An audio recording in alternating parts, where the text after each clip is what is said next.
आखिर किस बात के लिए कर्ण की आंखें द्रौपदी के लिए भर आई। और द्रौपदी महाभारत काल की सबसे सुंदर स्त्री। और जब द्रौपदी का स्वयंवर हुआ था तो पूरे आर्यावर्त के राजा महाराजा सब उस स्वयंवर में आए थे और उस स्वयंवर में सारे राजा विफल हो गए थे। तब कर्ण ने बड़ी आसानी से स्वयंवर वाले धनुष को उठाकर उसकी प्रत्यंचा चढ़ा दिया था। और जब कर्ण मछली की आंख में निशाना लगाने वाले थे तब तक द्रौपदी उठकर खड़ी हो गई और कर्ण का अपमान करके बोली कि मैं एक सूत पुत्र से विवाह नहीं कर सकती। द्रौपदी ने कर्ण की वीरता नहीं देखी और ना ही कर्ण का पराक्रम देखा। बस उन्होंने ये देखा कि कर्ण एक सूत पुत्र है। उसके बाद कर्ण द्रौपदी से बहुत ही ज्यादा घृणा करने लगे थे। लेकिन क्या आपको लगता है कि एक बार कर्ण की आंखें द्रौपदी के लिए भर आई थी? आखिर क्यों कर्ण द्रौपदी के लिए भावुक हो गए थे? और इसी बारे में हम इस वीडियो में आपको बताने वाले हैं। लेकिन अगर आप इस चैनल पर नए हो तो हमारे चैनल को सब्सक्राइब करें और बेल आइकन को प्रेस कर दें। कर्ण हमेशा अपने जीवन में दान पुण्य किया करते थे और हमेशा अपने दिए गए वचनों का पालन किया करते थे। और जीवन में हजारों घटनाएं होने के बावजूद भी कर्ण ने कभी भी हार नहीं मानी। और इसी वजह से कौरव पक्ष से युद्ध करने की वजह से उनका सभी कौरव सम्मान किया करते थे। और कर्ण ने अपने जीवन में बहुत सारी गलतियां भी की थी। उनकी सबसे बड़ी गलती थी कि उसने द्रौपदी का भरी सभा में अपमान किया था। युद्ध सभा में जब युधिष्ठिर ने एक एक करके सभी पांडवों को दांव पर लगा दिया था और वह सबके सब जुए में हारते चले गए थे। और उसके बाद युधिष्ठिर ने अपनी पत्नी द्रौपदी को भी दांव पर लगा दिया था और युधिष्ठिर उसे भी हार गए थे। और फिर उसके बाद दुशासन ने द्रौपदी के बालों को खींचकर उसे भरी युद्ध सभा में लेकर गया। कर्ण ने उस समय द्रौपदी की मदद नहीं की।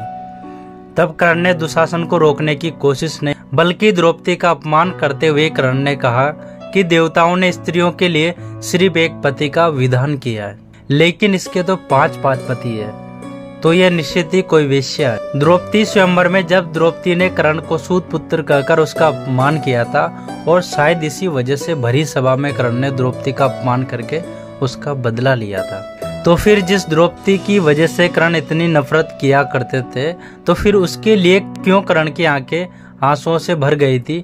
दोस्तों, जब कुरुक्षेत्र का युद्ध शुरू होने वाला था तब भगवान श्री कृष्ण कर्ण से मिलने गए थे। तब भगवान श्री कृष्ण ने कर्ण को उसकी असली पहचान बताई थी कि कर्ण, तुम सूत पुत्र नहीं हो, तुम तो कुंती पुत्र हो और माता कुंती के विवाह से पहले तुम्हारा जन्म हो गया था और इसी वजह से माता कुंती ने तुम्हें गंगा में बहा दिया था। तब से तुम्हें अधिरथ और राधा ने पाल पोस कर बड़ा किया था। कर्ण, पांडव तुम्हारे भाई है और तुम उनके पक्ष में आ जाओ। और अगर तुम पांडवों के पक्ष में लड़ोगे तो बड़े भ्राता होने के कारण तुम ही हस्तिनापुर का सम्राट बनोगे। अर्जुन तुम्हारा सारथी बनेगा और मैं और युद्धवंशी मिलकर सारे तुम्हारे पीछे चला करेंगे। पांडवों के ज्येष्ठ भ्राता होने के कारण द्रौपदी भी तुमसे विवाह करेगी। पार्थ, कर्ण, इस युद्ध में दुर्योधन की पराजय निश्चित है, इसलिए तुम भाई पांडवों से मिल जाओ।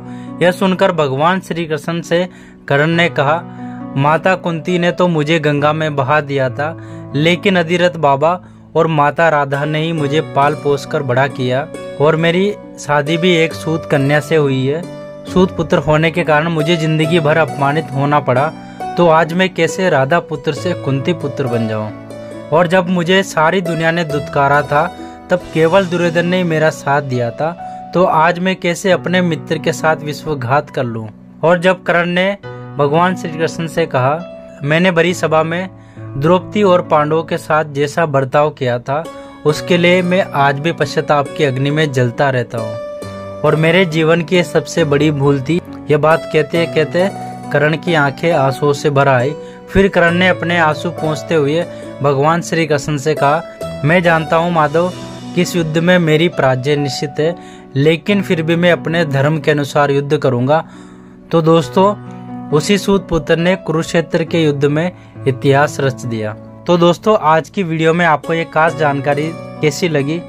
और अगर आप पहली बार हमारे चैनल पे आए हो तो हमारे चैनल को सब्सक्राइब करें और वीडियो को लाइक करें और कमेंट करके हमें जरूर बताएं कि आपको वीडियो कैसा लगा। और बेल आइकन को दबाना ना भूलें ताकि आने वाली हर वीडियो का नोटिफिकेशन आपको सबसे पहले मिल सके। Thank you.